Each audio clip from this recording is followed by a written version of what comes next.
Je suis en présence de Cécile et Franck qui œuvrent depuis un grand nombre d'années à trouver des réponses concrètes et réalistes sur tous les aspects qu'offre l'univers des relations humaines. Autour du livre de Franck, Les larmes du Bouddha, projet d'éveil et de souveraineté intérieure, et un autre ouvrage en co-construction actuellement, Cécile et Franck tentent d'apporter une vision éclairante sur la relation et son pouvoir de transformer notre réalité actuelle. Nous allons aborder aujourd'hui le thème, plusieurs thèmes en même temps, thème de l'ego, de la personnalité, de l'être véritable. Et peut-être une première question déjà, c'est quelle différence vous faites entre ego, personnalité, être véritable, où on en est? Oui, à travers cette présentation, moi j'avais à cœur de présenter le fait que l'ego n'est pas notre ennemi en fait. Dans l'approche spirituelle que moi j'ai lu en partie, etc., c'est il faut se débarrasser de l'ego, il y a cette notion diabolique de l'ego est forte. Et l'idée pour moi, c'est en fait l'ego est l'interface entre moi et l'autre, et il agit un peu comme un filtre. Et pour moi, on va dire, ce filtre-là, il est plus ou moins transparent dans le lien avec l'autre. Et pour moi, il est un peu il permet la sauvegarde de notre système, il met notre système en équilibre à l'instant T. Et donc une réaction, on pourrait dire, égotique, et en lien avec une blessure intérieure, un contexte intérieur, etc. Et donc si on est déterminé à aller dans l'être profond, on va pouvoir accueillir ces informations et en faire et apaiser petit à petit du coup le système, c'est-à-dire les informations que l'ego va nous faire vivre en fait. Et donc à partir du moment où on a enclenché ce travail de recherche, d'apaisement des informations que nous envoie l'ego, eh ben, l'ego n'est plus l'ennemi, mais l'ego devient un partenaire. C'est-à-dire qu'on sait que l'ego, c'est notre système de sauvegarde, et de ce fait-là, on n'en fait plus un problème, mais on en fait un accueil d'informations à l'instant T qui nous permettent d'alchimiser ces informations-là. Et là, l'intention, c'est que dans la relation, il soit de plus en plus transparent, c'est-à-dire que, surtout quand la relation on va dire, est saine, c'est de permettre à ce que ces informations puissent circuler librement et que du coup le travail intérieur puisse se faire de manière la plus fluide possible en fait. Et à partir de là, il n'y a plus de diabolisation de l'ego. On sait que l'ego, il est en place parce qu'il met le système en équilibre à l'instant T et qui va se mettre spontanément à jour par cet accueil intérieur. Donc l'ego est comme un système de protection. Oui, un système de protection naturelle qui a sa place et son sens en fait. Il devient pathologique et tyrannique quand il n'y a pas ce travail d'accueil derrière et cette conscience qui, elle, met la lumière sur ces informations-là. En fait. Mais alors pour le dompter, cet ego, parce qu'il semble que ce soit ça qu'il faille faire, c'est quand même ne pas se laisser envahir. Tout à fait. Il faut en avoir une connaissance très précise.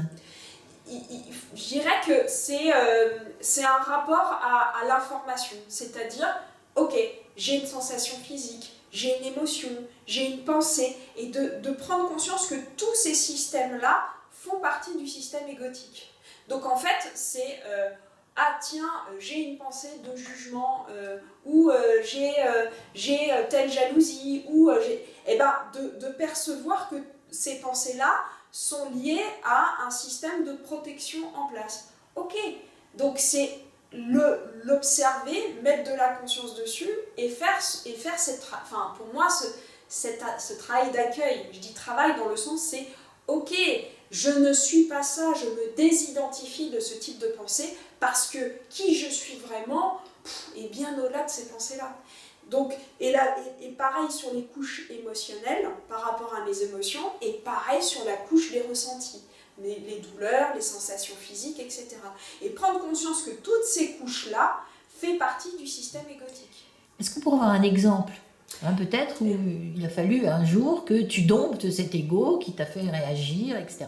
Comment ça s'est Alors, construit? du coup, ça fait référence à la vidéo de la culture de l'inconfort. C'est-à-dire que quand on ressent un inconfort, pour moi, c'est le système égotique qui est impacté, en fait. Et il n'y a pas de souci, c'est une information, ok. Donc, mon ego m'informe que là, ça me touche. Donc, qu'est-ce qui me touche? Donc, on contextualise les faits, ok, il s'est passé ça, ça, ça. Les faits nous permettent de mettre de la distance, de mettre une bonne distance et de permettre à ce que l'éclairage de la conscience puisse se faire. Et l'idéal dans la relation, c'est qu'on soit d'accord avec les faits, c'est-à-dire qu'on est ok qu'il s'est passé ça, ça, ça, ça, et en fonction des faits qui se sont passés, eh ben, de décortiquer les informations sous-jacentes. Et là, on se rend compte, si on a la volonté d'être déterminé, d'être dans la conscience ensemble, eh ben, que c'est juste de l'information et que ça met à jour, et des fois, ça met à jour des blessures profondes, ça met à jour des croyances, ça met à jour des représentations, et qu'après, on fait, bah, finalement, j'en ai plus besoin, en fait.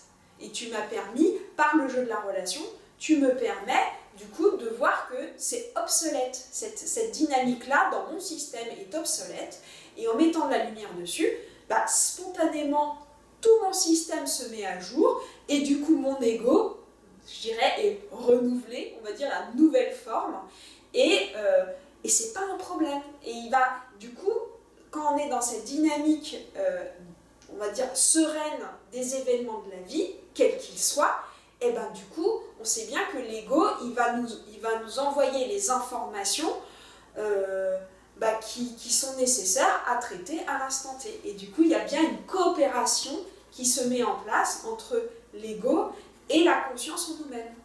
Oui, donc en fait, bon, le vaste sujet de l'ego nous amène bien évidemment sur la notion de l'identité et de ce qui va être, je veux dire, défendu à l'intérieur de nous-mêmes en termes d'identité.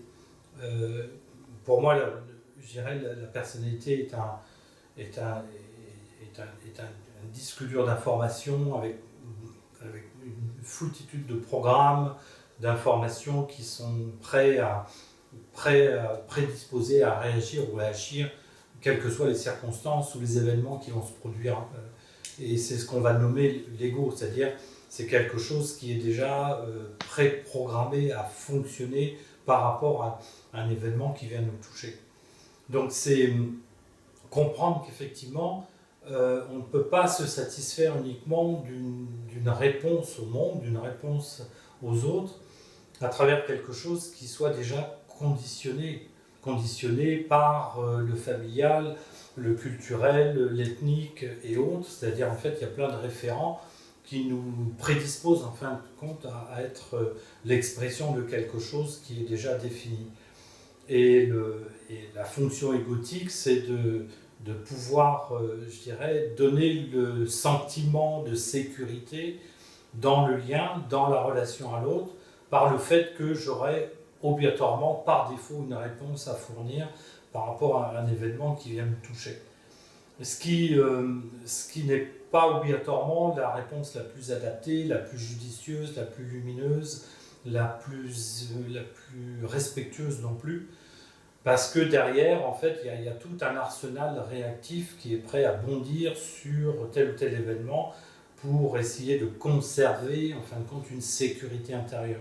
Et je pense que ce qui est important aussi de nommer dans la notion de l'ego, c'est la notion de besoin d'une sécurité intérieure face à ce qui pourrait venir déstabiliser, déranger, remettre en question des choses qui sont préétablies. Moi j'avais nommé ça un petit peu ce que j'appelle la bulle sécuritaire, c'est-à-dire qu'on a tous une bulle, on est tous inscrits dans une espèce de bulle sécuritaire comme un œuf, et dans cette bulle sécuritaire, il y a des étagères, et sur ces étagères, il y a plein d'objets, papa, maman, mon référent idéologique, mon ceci, mon truc et tout ça. En fait, toute mon histoire est là sur étagère, et au fond, dans cette bulle-là, j'ai un sentiment, je dirais, approximatif d'une certaine forme de sécurité. Et en fait, la relation à l'autre va venir toucher cette bulle, va venir ébranler en fin de compte cet œuf et va peut-être faire un petit peu bouger les objets qui sont sur l'étagère. Et c'est ça qui va être dérangeant pour moi, c'est-à-dire que c'est ça que je vais essayer de défendre, c'est-à-dire de défendre une espèce de stabilité ou de sécurité intérieure. Et tout le jeu de la relation va se jouer sur le besoin de rester en sécurité par rapport à mes repères, par rapport aux objets sur lesquels j'ai fondé une certaine stabilité quelque part.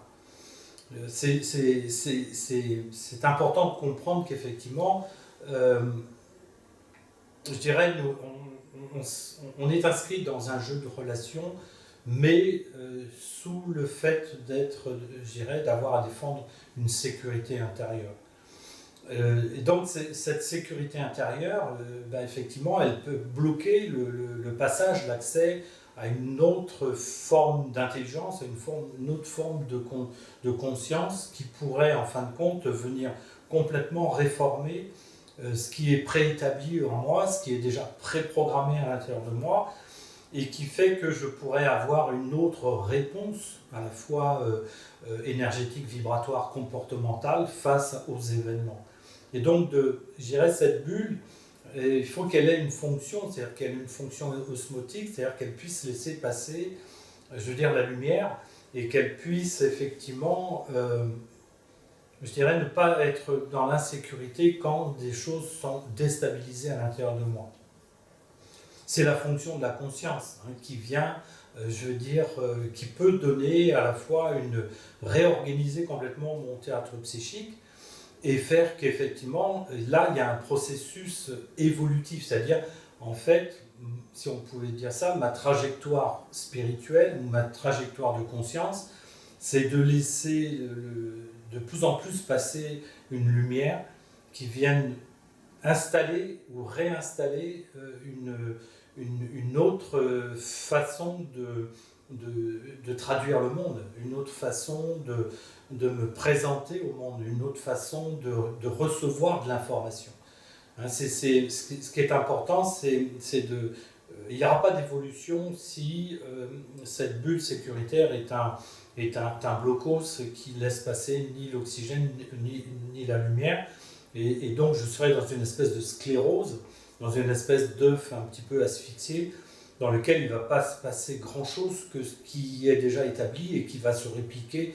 C'est ce qui fait dire à beaucoup de personnes, j'ai l'impression de tourner en rond, bien sûr, parce que dans leur sphère sécuritaire, ils ont bloqué les processus d'accès à l'information, et cette information ne passe pas, donc elle ne réforme pas tout ce qui est à l'intérieur de l'individu.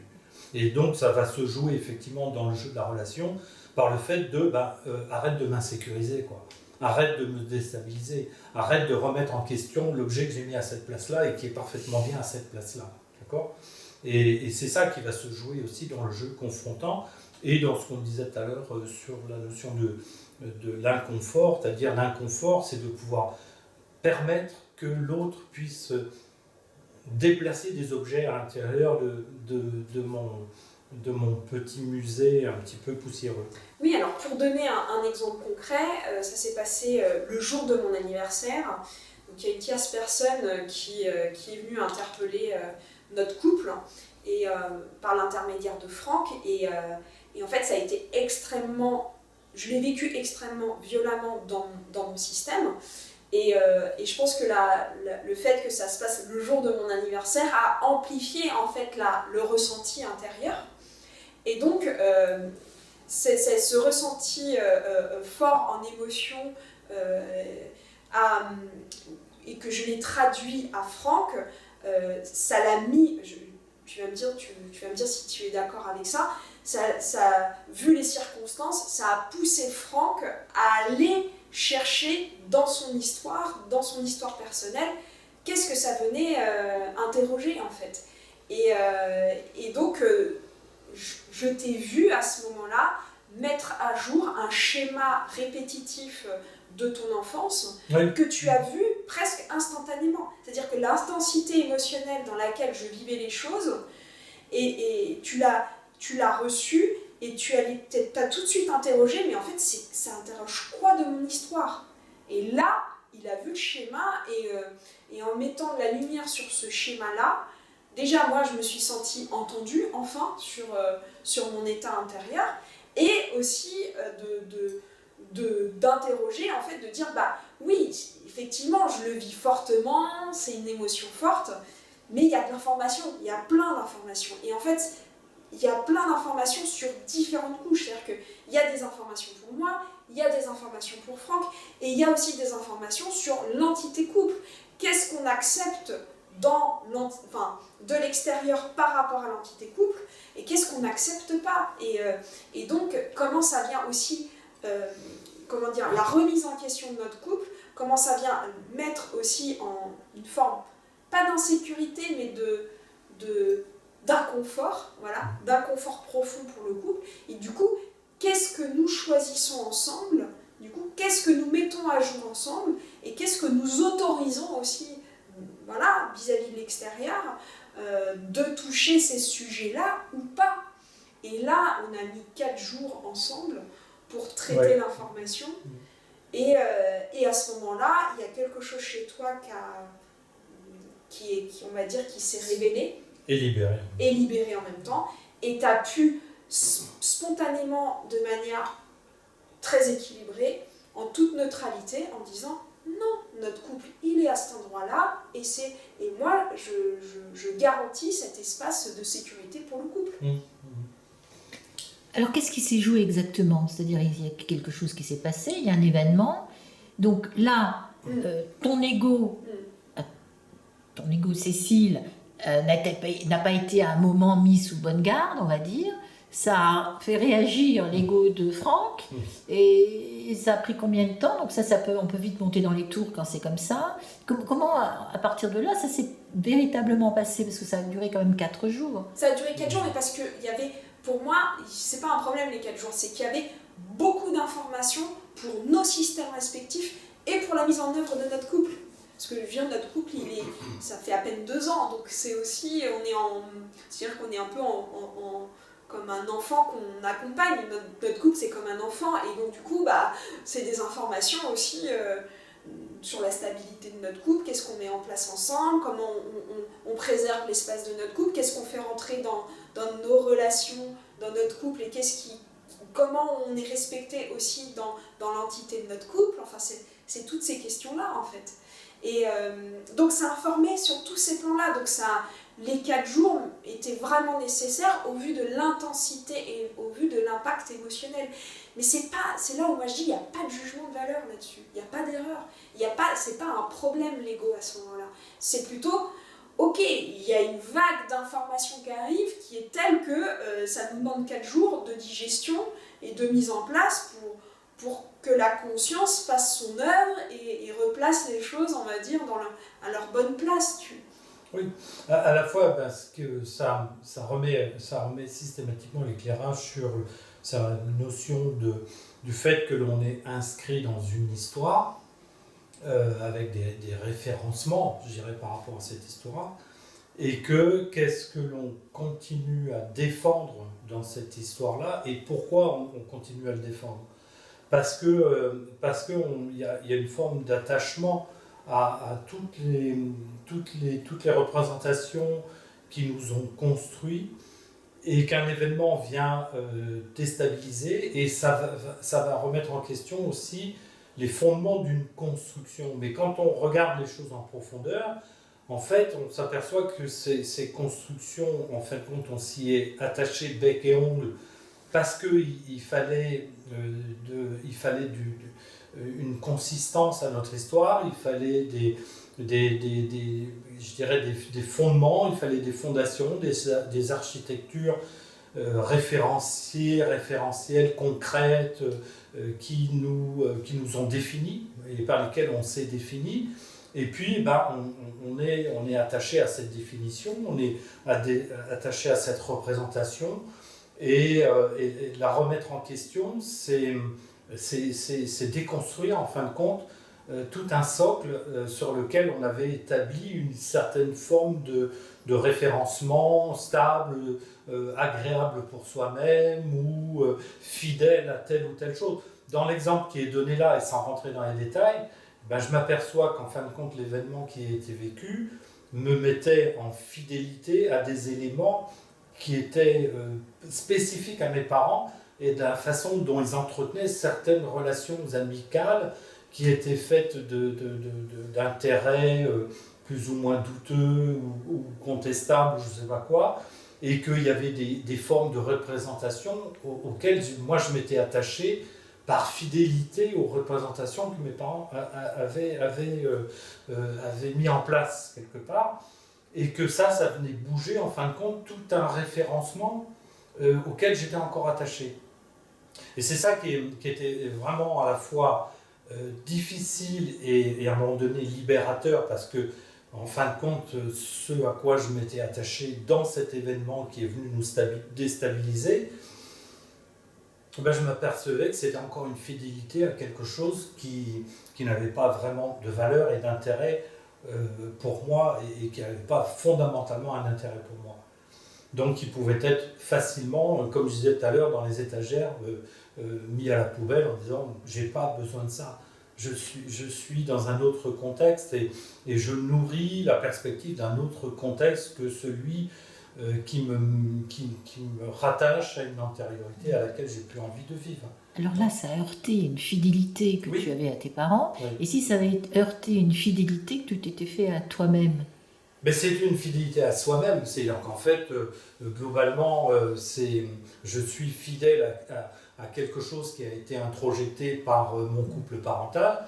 Et cette programmation, ce réflexe comportemental, cette référence, eh ben, je l'ai fait mienne. C'est-à-dire, en fait, c'est un peu comme si j'étais fidèle à un héritage que je n'ai pas remis en question, que je n'ai pas revisité, que je n'ai pas... sur lequel je n'ai pas mis de doute ou une clarté sur la valeur réelle de ce que ça pouvait avoir. D'accord ? Donc, à un moment donné, lorsque, effectivement, il y a cet événement-là, eh ben, il m'éclaire sur mais qu'est-ce que tu préserves là-dedans ? Qu'est-ce que tu veux garder ? Oui, mais si ça n'avait pas été un héritage, oui. Si ça avait été vraiment quelque chose qui te concernait au premier chef et qui était pas de l'ordre de quelque chose de reçu d'une construction, mais quelque chose d'une volonté, quelque chose lié à sa personnalité profonde et qui ne doit pas être remis en question. Ah non, non, parce que pour moi, si tu veux, la personnalité réactionnelle, réactive, n'est qu'une banque d'héritage, de programmation qui ont été mis en place par plein d'acteurs et de circonstances et d'événements, et qui font que je suis l'otage, si tu veux, d'une banque d'informations, de programmes qui me fait soit effectivement rejeter ceci, ou soit conserver cela. Mais en aucun cas, je dirais la réponse, en fin de compte, est une réponse qui n'est pas l'objet d'une programmation, d'un réflexe de défense programmé au fond de moi-même. C'est toute la notion de la personnalité, quelque part, en lieu et place de la conscience qui nous amène, si tu veux, sur quelque chose qui pourrait être une intelligence non programmée. Moi, je pars du principe qu'en tant qu'humain ayant une construction psycho-émotionnelle, dans cette construction psycho-émotionnelle, je suis fondamentalement un être programmé et perclus d'informations qui sont un héritage, mais qui ne sont pas obligatoirement un héritage familial, qui sont un héritage ethnique, qui sont un héritage culturel, qui sont... Voilà, en fait, ce disque dur de la personnalité est une banque d'informations absolument incroyable et en fait, d'une façon, je dirais presque, non raisonnée, je donne accès à cette information-là, je rejette celle-là, il y a tout un phénomène comme ça, mais ces informations, elles sont là, et elles sont presque, c'est comme un ordinateur où quand j'appuie sur le bouton le matin, c'est le programme par défaut qui va fonctionner. Programme par défaut, c'est-à-dire j'ai pas de problème, il y aura un fond d'écran, il y aura une police d'écriture, il y aura une grosseur, machin, j'ai pas de souci à me faire, il va se passer quelque chose parce qu'il y a quelque chose qui est déjà programmé et qui va décider à ma place parce que la programmation va décider à ma place. En lieu et place d'une conscience profonde qui pourrait avoir autorité et souveraineté à l'intérieur de mon architecture humaine, quelque part. Mais Mozart ne va pas forcément vouloir renoncer à la musique, même si c'est son père qui l'a invité à devenir musicien. Oui, il y a un relais qui se fait, mais il peut y avoir un relais qui soit déjà préétabli sur des éléments d'inspiration personnelle et intime. C'est-à-dire que globalement, il va y avoir une part d'héritage et une part de connexion qui fait que Mozart n'est pas le sous-produit de son papa ou l'est d'une façon partielle, quelque part. D'accord ? C'est-à-dire parce que l'ouverture à la grande intelligence, à la grande lumière, à la grande créativité, je dirais, est présent dans son architecture, et qu'en fin de compte, il y a certainement des éléments qui ont été mis en héritage pour que cette descente, je vais dire, d'inspiration puisse se faire. Donc je pense qu'effectivement, là-dedans, on peut parler de l'incarnation et du choix s'incarner dans certains lieux spécifiques qui vont pouvoir être les lieux les plus favorables à ce que l'expression de mon être profond, créatif, de cette grande créativité puisse se mettre en place dans mon incarnation, quoi. Donc, ça nous amène sur des sujets très subtils et très complexes, quelque part. Donc en fait, je dirais, tout ce sujet-là nous amène vraiment à avoir une clarté, une clarification de plus en plus grande sur ce qui est de la part de notre programmation, de la façon dont en fait on va avoir une réponse par rapport au monde, aux événements, qui soit déjà une programmation ou quelque chose qui soit une inspiration à, c'est-à-dire une intelligence qui vient donner le vrai sens des choses, la vraie cohérence des choses. On pourrait appeler ça, je dirais, une forme de sagesse, quelque part. C'est-à-dire une sagesse qui s'exprime en dehors d'un champ informé, en dehors d'un champ programmé, et qui ferait qu'effectivement je sois la réplique d'une programmation et non pas l'expression d'une intelligence qui est libre, quelque part. Pour finir, ce que j'ai envie de partager, c'est ce que je disais en fait en début de cette interview, c'est vraiment faire en sorte qu'aujourd'hui, l'ego soit plus vu comme une forme d'interface où ça donne de l'information et que cette information, elle puisse être vue et accompagnée par la conscience en nous-mêmes, et que c'est ça qui est important, et que l'ego soit vu de la bonne place. Et il a sa place, mais sa juste place.